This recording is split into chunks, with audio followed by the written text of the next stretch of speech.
예수 십자가 끝까지 붙드는 복된 성도들 되시기를 바랍니다. 오늘 또 사업예배 나오시고 또 영상으로 예배드리는 우리 모든 성도들을 주의 이름으로 사랑하고 축복합니다. 하나님의 은혜와 평강 가운데 믿음 안에서 늘 강건하고 복된 삶을 사는 성도들 되시기를 바랍니다. 우리 몇 번 한번 같이 인사하겠습니다. 예배 자리를 지킵시다. 말씀에 순종합시다. 그래서 예배를 통해서 주시는 하나님의 은혜를 통해서 체험받아 늘 능력 있는 삶을 사는 성도들 되시기를 바랍니다.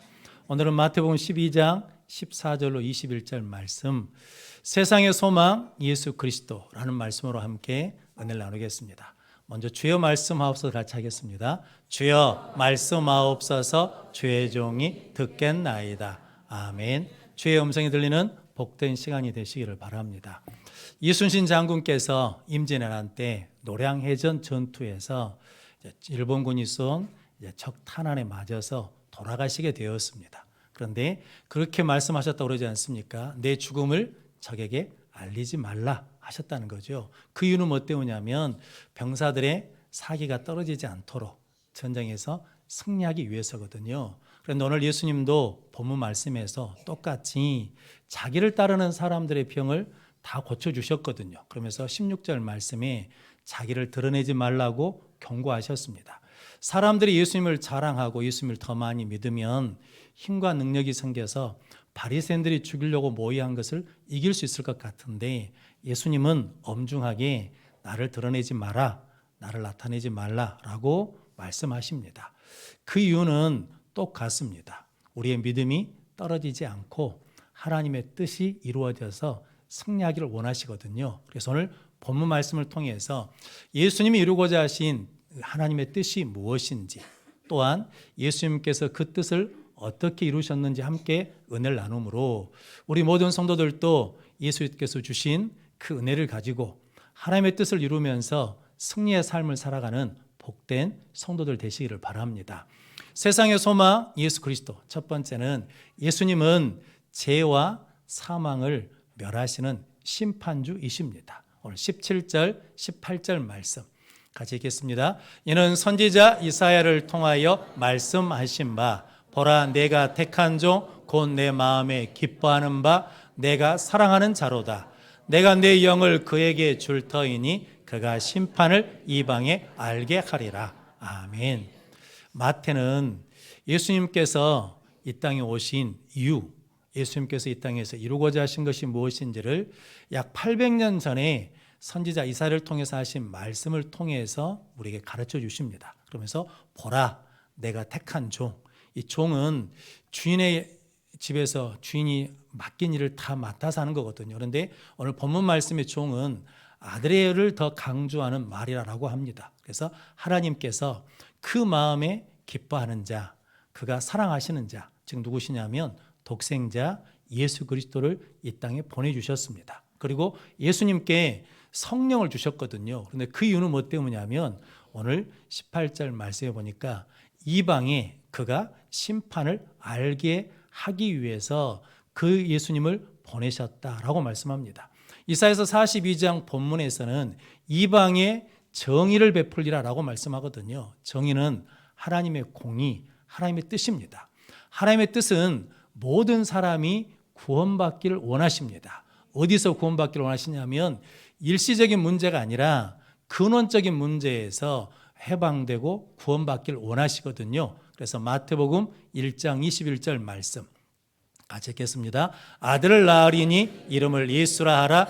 이는 그가 자기 백성을 그들의 죄에서 구원할 자이심이라 하니라. 아멘. 예수님이 이 땅에 오신 것은 자기 백성들을 자기 죄에서 구원하시기 위해서 오셨다라고 말씀합니다. 왜냐하면 우리가 겪고 있는 모든 고통의 원인은 어디서 왔냐면 죄로부터 시작됐다라는 말씀이거든요. 창세 태초에 하나님께서 사람을 창조하셨습니다. 하나님의 형상대로. 그런데 그에게 무엇을 주셨냐면 생명, 영생을 주셨거든요. 그런데 뱀이 아담과 하와를 유혹해서 불순종해서 죄를 짓게 했거든요. 근데 죄가 세상에 들어오니까 뭐가 들어왔냐면 사망이 죄 안에서 왕노릇하게 되었습니다. 그래서 이 땅에 예수님께서 이스라엘 백성들뿐만 아니라 모든 족속에게 예수님께서 그 죄와 사망을 심판하러 오셨다라고 말씀하거든요. 그래서 요한일서 3장 8절 말씀 같이 읽겠습니다. 죄를 짓는 자는 마귀에게 속하나니 마귀는 처음부터 범죄함이라. 하나님의 아들이 나타나신 것은 마귀의 일을 멸하려 하심이라. 아멘. 하나님의 아들이 나타난 것은 마귀의 일을 멸하러 오셨다는 거죠. 그래서 마귀가 무엇을 가져왔다는 겁니까? 유혹에서 죄에 빠지게 하고 그 죄 때문에 사망이 왔다라는 거거든요. 그래서 예수님께서는 바리새인들이 자기를 죽이려고 모의할 때 그 사람들을 이길 능력이 없어서 떠나가신 것이 아니라 예수님의 싸움의 대상은 바리새인들이 아니라 그 배후에 있는 누구냐면 마귀를 대적하는 것이기 때문에 그들을 떠나셨다라고 말씀합니다. 그래서 심판은 동전의 양면과 같습니다. 하나님의 백성에게 고통을 주는 죄와 사망을 예수님께서 멸하시고 심판하신다는 것은 다른 면에서는 그 죄와 사망에서 고통 중에 있는 하나님의 백성을 해방시켜 주신다, 구원해 주신다는 의미거든요. 그래서 하나님은 모든 사람이 죄와 사망에서 구원받을 수 있도록 예수 그리스도가 죄와 사망을 멸하는 심판주로 이 땅에 오셨다라고 말씀하십니다. 그런데 예수님은 그 일을 이루실 때 어떻게 이루셨냐면 오늘 19절 말씀에 다투지도 아니하시며 들레지도 아니하시며 아무도 거리에서 소리를 듣지 않았다라고 말씀합니다. 예수님이 바리새인과 다투어서 사망과 죄를 멸하시고 심판하신 게 아니라는 거거든요. 들레지 않았다는 것은 나팔 소리처럼 크게 소리 지른다, 악을 써서 우리가 큰 소리 쳐서 죄와 사망을 이길 수 있는 것이 아니다라고 하십니다. 그러면서 예수님은 그 일을 조용히 하셨다는 거지요. 그 일은 뭐 때문이냐면 하나님께서 이미 뭐라고 하셨습니까? 다투지도 않고 들레지도 않고 아무 소리도 듣지 않게 하시겠다고 말씀하셨기 때문에 그 말씀에 순종하셨다라고 말씀합니다. 그래서 이사야 53장 7절 말씀 같이 읽겠습니다. 그가 곤욕을 당하여 괴로울 때에도 그의 입을 열지 아니하였으며 마치 도수장으로 끌려가는 어린 양과 털 깎는 자 앞에서 잠잠한 양같이 그의 입을 열지 아니하였도다. 아멘. 도수장으로 끌려가는 어린 양처럼 털 깎는 자 앞에 있는 양같이 잠잠하여 그 입을 열지 않았다라고 말씀합니다. 제가 몽골에 선교를 갔는데 거기서 선교사님을 통해서 그 현지인들이 양을 잡더라고요. 근데 양이 진짜 소리를 전혀 내지 않습니다. 그 숨통을 따는데도 그냥 가만히 있거든요. 즉 예수님은 실제로 신문을 받으실 때도 십자가에 달려 죽으실 때도 조롱당하시고 모욕을 당하시고 그리고 침뱉음 당하시고 뺨을 맞았는데도 그들과 다투거나 그들과 싸운 것이 아니라 묵묵히 그 일을 감당하셨습니다. 왜냐하면 하나님이 그렇게 하도록 하셨다. 그래서 하나님의 말씀에 겸손히 순종해서 이루셨다라고 말씀하거든요. 그럼 성도 여러분, 우리가 신앙생활 하면서 우리가 기도하는데 열심히 믿음생활 하는데 우리에게 아무 일도 일어나지 않을 때 우리는 낙심할 수 있거든요. 그런데 그때 아무 일이 일어나지 않는 것이 아니라 하나님은 조용하게 우리를 위해서 여전히 일하시고 여전히 응답해 주셔서 가장 좋은 때에 우리에게 응답해 주실 줄로 믿습니다. 그래서 청교도들이 가지고 있는 신앙관이 아닌가 했거든요. 힘들고 어려울 때마다 아직 나에게 가장 좋은 때는 오지 않았다. 하나님이 반드시 내 믿음과 기도를 통해서 가장 좋은 때에 가장 좋은 것으로 응답해 주실 것이다 라고 고백했습니다. 그러므로 성도는 우리가 그렇게 찬양하지 않습니까? 이 눈에 아무 증거 보이지 않아도 아니 배워도 믿음만을 가지고 걸어가며 이 귀에 아무 소리 아니 들려도 하나님의 약속 위에 굳게 서리라 라고 말씀합니다. 성도 여러분, 지금은 우리 귀에 우리 눈에 아무것도 들리지 않고 아무것도 보이지 않는 것 같지만 하나님은 조용하게 우리의 구원을 위해서 우리의 생명을 위해서 우리의 믿음을 위해서 지금도 일하시고 이루실 줄로 믿습니다. 그 은혜를 가지고 승리하는 우리 모든 성도들 되시기를 바랍니다. 그래서 예수님은 누구든지 나를 믿는 자, 나를 보내신 자를 믿는 자는 영생을 얻었고 사망에서 생명으로 옮겨졌다라고 말씀합니다. 즉 예수님이 십자가에 달려 죽으시고 부활하심으로 죄와 사망을 멸하시고 심판하시고 우리를 사망에서 생명으로 옮겨주신 줄로 믿습니다. 전에 한번 말씀드렸던 전재용 선장이라는 분이 계시거든요. 1985년에 베트남 포트 피플의 96명이 작은 배에 탔다 합니다. 태평양에서 조난을 당했어요. 베트남이 공산화되니까 자유를 찾아서 이제 탈출한 사람들인데 아무도 구해주지 않았답니다. 그런데 거기에 전재용 선장 원양어선 배가 지나가는데 봤습니다. 그래서 회사에 전화를 했더니 난민들 상관하지 말고 배 태우지 말고 그냥 와라 라고 했답니다. 그냥 지나가다가 보니까 그냥 놔두면 죽을 것 같아서 돌아가서 96명을 배에 태웠답니다. 잘한 일이잖아요. 그런데 한국에 돌아와서 직장을 잃게 되고 다른 데 직장의 원서를 내서 찾아가면 다 거절하더랍니다. 그래서 고향에 내려가서 양식하는 친구 도와서 생계를 유지하고 있는데 그 베트남 보트 피플이었던 사람 중에 피터 누엔이라는 사람이 이 은혜를 잊지 않고 전재용 선장을 19년 동안 계속 찾았습니다. 2004년에 미국 LA로 초청했거든요. 그래서 당신이 우리의 생명을 권해주셔서 감사합니다라고 할 때 전재용 선장이 이렇게 인터뷰를 했습니다. 그때 나는 이미 그 사람들을 태울 때 내 경력과 내 미래가 희생될 줄 알았다는 거죠. 그런데 나는 96명을 내 배에 태우는 것에 대해서 지금도 후회하지 않는다라는 거거든요. 생명을 구원하는 일은 반드시 뭐가 따라온다는 겁니까? 희생이 대가가 따라온다는 거거든요.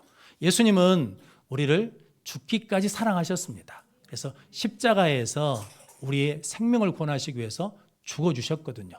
왜냐하면 우리를 죄와 사망에서 해방시켜 주셔서 사망에서 생명으로 옮겨주시기 위해서입니다. 그래서 요한일서 3장 14절 말씀 같이 읽겠습니다. 우리는 형제를 사랑함으로 사망에서 옮겨 생명으로 들어간 줄을 알거니와 사랑하지 아니하는 자는 사망에 머물러 있느니라. 아멘.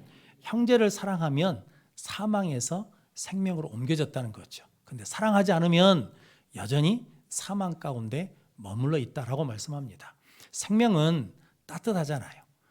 죽음은 차갑거든요. 그럼 성도 여러분, 여러분들이 이제 예수를 믿고 예수님이 죄와 사망을 멸하시고 심판하셔서 우리를 죄와 사망에서 해방시켜 주셔서 사망에서 생명으로 옮김받은 이제 생명 있는 자들이 됐거든요. 그래서 이제 누구를 만나든지 우리는 사랑함으로, 따뜻함으로, 그리고 격려함으로, 겸손함으로 대하면 우리의 생명은, 영적인 생명은 계속해서 이루어지게 될 줄로 믿습니다. 그럼 성도 여러분, 세상의 소망은 오직 예수 그리스도뿐입니다. 왜냐하면 예수님만이 죄와 사망을 멸하시는 심판주이시기 때문입니다.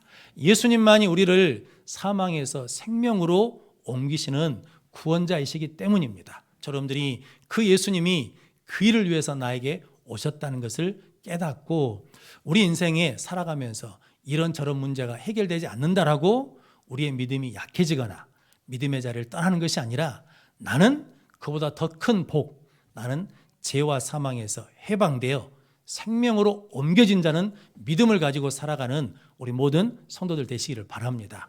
세상의 소망 예수 그리스도, 두 번째는 이길 때까지 구원해 주시는 구세주이십니다. 예수님은 우리가 구원받아 승리할 때까지 우리를 구원해 주시는 구세주로 오셨다라고 말씀하거든요. 20절 21절 말씀 같이 읽겠습니다. 상한 갈대를 꺾지 아니하며 꺼져가는 심지를 끄지 아니하기를 심판하여 이길 때까지 하리니 또한 이방들이 그 이름을 바라리라 함을 이루려 하심이니라. 아멘. 예수님은 상한 갈대, 꺼져가는 심지를 꺾지도 끄지도 않으신다는 거거든요. 상한 갈대는 그냥 놔둬도, 꺼져가는 심지는 그냥 놔둬도 꺼지거든요. 그런데 예수님이 꺼지지 않도록 붙들어 주신다라는 거거든요. 상한 갈대라는 것은 우리가 살아가면서 아픔이나 고통이나 상처를 통해서 우리 마음과 영혼이 찢어지고 깨진 거거든요. 그래서 그 누구가 맞춰줄 수가 없는 상태입니다. 그리고 꺼져가는 심지라는 것은 우리 어르신들은 아실 텐데 저 어렸을 때도 시골에 할머니 집에 가면 호롱불을 쓰시거든요. 근데 기름이 다 떨어지면 심지가 탑니다. 그럼 끓음이 오르거든요. 연기 나는 인생이라는 거죠. 그런데 한 가닥의 소망도 없는 인생을 말하거든요. 그런데 예수님은 상한 갈대와 꺼져가는 심지 같은 우리를 버리시는 것이 아니라, 꺾어버리는 것이 아니라, 끄시는 것이 아니라 심판을 이길 때까지 지켜주시고 보호해 주시고 동행해 주시고 사랑해 주시는 구세주로 오셨다라고 말씀합니다. 그래서 요한복음 8장에 현장에서 가늠하다 잡힌 여인이 있거든요. 바리새인들은 돌로 쳐서 죽여야 된다고, 꺾어야 된다고 하거든요. 그런데 예수님은 너희 중에 죄 없는 자가 먼저 돌로 치라 그러시면서 나도 너를 정죄하지 아니하노니 가서 다시는 죄를 범하지 말라라고 하시면서 그 심령을 붙들어 주십니다. 보호해 주시거든요. 성도 여러분, 저 여러분들이 이 은혜를 받고 있음을 깨닫고 예수 그리스도를 통하여 샘을 얻는 성도들 되시기를 바랍니다. 그래서 예수님이 십자가에 죽으셨을 때 마태복음 27장 51절 52절 말씀 같이 읽겠습니다. 이에 성소 휘장이 위로부터 아래까지 찢어져 둘이 되고 땅이 진동하며 바위가 터지고 무덤들이 열리며 자던 성도의 몸이 많이 일어나되 아멘. 예수님이 십자가에 돌아가시자 성소 휘장이 위에서 아래로 찢어졌습니다. 그래서 하나님 앞에 나아갈 살 길이 열렸거든요. 그리고 땅이 진동하며 바위가 터지고 무덤이 열려서 잠자던 성도의 몸이 많이 일어났다라고 말씀하십니다. 무덤은 절망이거든요. 그런데 예수님이 십자가에 달려 죽으심으로 죄와 사망을 멸하셨거든요. 그리고 이제 우리에게 그 무덤이 열리는 절망에서 해방되는 구원의 은혜를 주셨다라는 말씀이거든요. 그 십자가의 은혜를 우리가 받고 있는 줄로 믿습니다. 그래서 성도 여러분, 힘들고 어려울 때, 소망이 없을 때 예수 이름 부르고 예수님을 붙들고 예수님을 찾으면 우리 가운데 소망이 찾아올 줄로 믿습니다. 과학자들이 쥐를 가지고 시험을 했답니다. 칠흑 같은 어둠에다가 쥐를 놔뒀더니 3분 만에 죽더랍니다. 캄캄하니까. 그런데 그 박스에다가 구멍을 하나 뚫어가지고 한 줄기 빛이 들어가게 했답니다. 그랬더니 칠흑 같은 어둠에서 3분 만에 죽었던 쥐가 700배가 되는 36시간 동안 살았다라는 거거든요. 우리에게 생명 대신 예수님의 생명의 빛이 비치면 우리는 어떤 상황 속에서도 우리는 살 줄로 믿습니다. 연세대학교 세브란스 병원 암병동 암센터 소장하시는 이희대 박사님이라는 분이 계시답니다. 이분 2003년에 대장암 말기암 판정을 받았습니다. 그래가지고 그 암이 간에 전이 되고 그리고 골반 뼈에까지 전이 됐답니다. 또 본인이 의사고 암센터 소장이니까 이 정도면 3개월에서 6개월 정도밖에 못 산다는 것을 안다는 거거든요. 그런데 이분이 하나님의 은혜로 기독교 학교를 다녔답니다. 그래서 예배를 드린 경험이 있어요. 성경을 들었다는 거죠. 성경을 접해본 경험이 있습니다. 그래서 그가 절망 가운데 있을 때 예수님을 찾았다는 거거든요. 그랬더니 예수님이 십자가에 내가 너를 위해서 죽고 너를 위해서 내가 살아났다라고 하시는 은혜의 빛을 비춰주셨습니다. 그래서 이분이 절망의 자리에서 일어나가지고 그 암을 가지고도 여전히 환자들을 치유했답니다. 고쳤다는 거거든요. 이분이 이렇게 간증할 때가 언제냐면 8년이 지났을 때 간증을 하셨거든요. 그러니까 지금도 살아계신지 어쩐지는 제가 확인을 못했지만 그의 인생 가운데 뭐가 들어오니까 예수 십자가의 은혜의 빛이 들어오니까 절망하지 않고 소망을 가지고 죽음을 이기며 승리하는 삶을 살게 되었습니다. 오늘 예수님께서 우리에게 그 은혜를 주시려고 우리가 이길 때까지 심판을 이길 때까지 우리와 함께 하시는 하나님이신 줄로 믿습니다. 단테가 쓴 신곡이라는 책에 지옥편이라는 게 있답니다. 그 지옥 현관 문판에 문현관판에 그게 있다는 거거든요. 그게 뭐냐면 이곳에 오는 사람은 누구든지 소망을 갖지 마라 라고 했다는 거거든요. 왜 그러냐면 지옥에는 누가 없냐면 하나님이 없는 곳이거든요. 하나님이 없는 곳에서는 희망이 없다라는 거죠. 사람이 음식을 먹지 않고는 40일을 살 수 있답니다. 사람이 물이 없이는 3일을 살 수 있답니다. 사람이 공기가 없이는 8분을 살 수 있답니다. 사람이 희망, 소망이 없이는 1초도 살 수 없다는 거거든요. 즉 우리는 하나님 없이는 살 수 없는 존재다라는 거거든요. 그래서 그 은혜 가운데 우리가 살 수 있도록 예수님께서 우리와 함께 하시겠다고 약속해 주셨습니다. 성경에 욥이 있거든요. 고난을 받습니다. 재산을 잃어버리고 자식을 잃어버리고 건강을 잃어버리거든요. 그런데 이것보다 더 힘든 일은 무엇이냐면 아내가 그러고도 믿음을 지키냐 하나님을 욕하고 죽어라 라고 하면서 비난하고, 친구들은 함께 있으면서 내가 모르는 죄 때문에 네가 벌을 받는 것이니까 회개하라 그러면서 정죄하거든요. 즉 욥은 자기 혼자 있는 것 같은 애로움에 빠졌거든요. 절망에 빠졌습니다. 그때 욥이 자기 생일을 저주하거든요. 그때 하나님이 야 내가 네가 조성되기 전부터 너를 알았다. 네 태에 있을 때부터 내가 너와 함께 했다라고 말씀해 주시거든요. 욥이 그 전에는 귀로만 들었습니다. 그런데 그 고난 가운데 하나님이 나와 함께 하신 것을 직접 체험하고 알게 되었거든요. 그래서 눈으로 보게 되었다라고 하면서 하나님이 함께 하시는 그 은혜 가운데 회복되는 은혜를 누리게 되었습니다. 요셉도 실은 상한 갈대와 꺼져가는 심지 같은 인생이었거든요.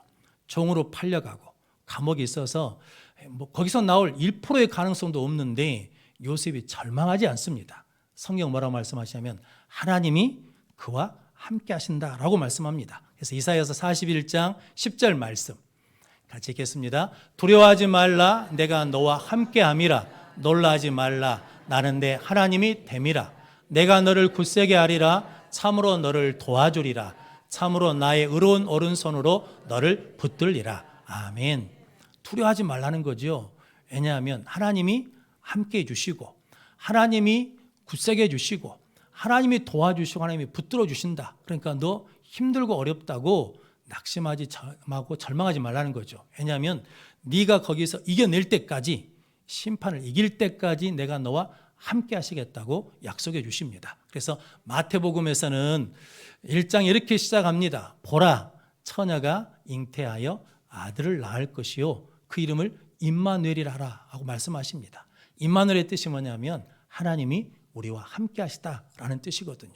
마태복음 28장 마지막 절이 뭐냐면 볼지어다 세상 끝날까지 내가 너희와 항상 함께 있으리라 라고 약속해 주시거든요. 그럼 성도 여러분, 우리가 힘들고 어려울 때 다른 것이 필요한 것이 아니라 나와 함께 하시는 하나님, 예수님이 함께 하시면 어떤 절망도 이길 수 있는 예수님이 무덤문을 열어주시는 능력 가운데 살게 될 줄로 믿습니다. 그래서 사도행전 4장 12절에 다른 이로서는 구원을 받을 수 없나니 천하 사람 중에 구원받을 만한 다른 이름을 우리에게 주신 일이 없다라고 말씀하십니다. 오직 예수만이 우리를 죄와 사망에서 해방하시는, 죄와 사망을 심판하시는 심판주가 되시고 오직 예수님만이 우리가 심판을 이길 때까지 우리와 함께 하시는 예수님이시다라고 말씀합니다. 그래서 오늘 21절 말씀에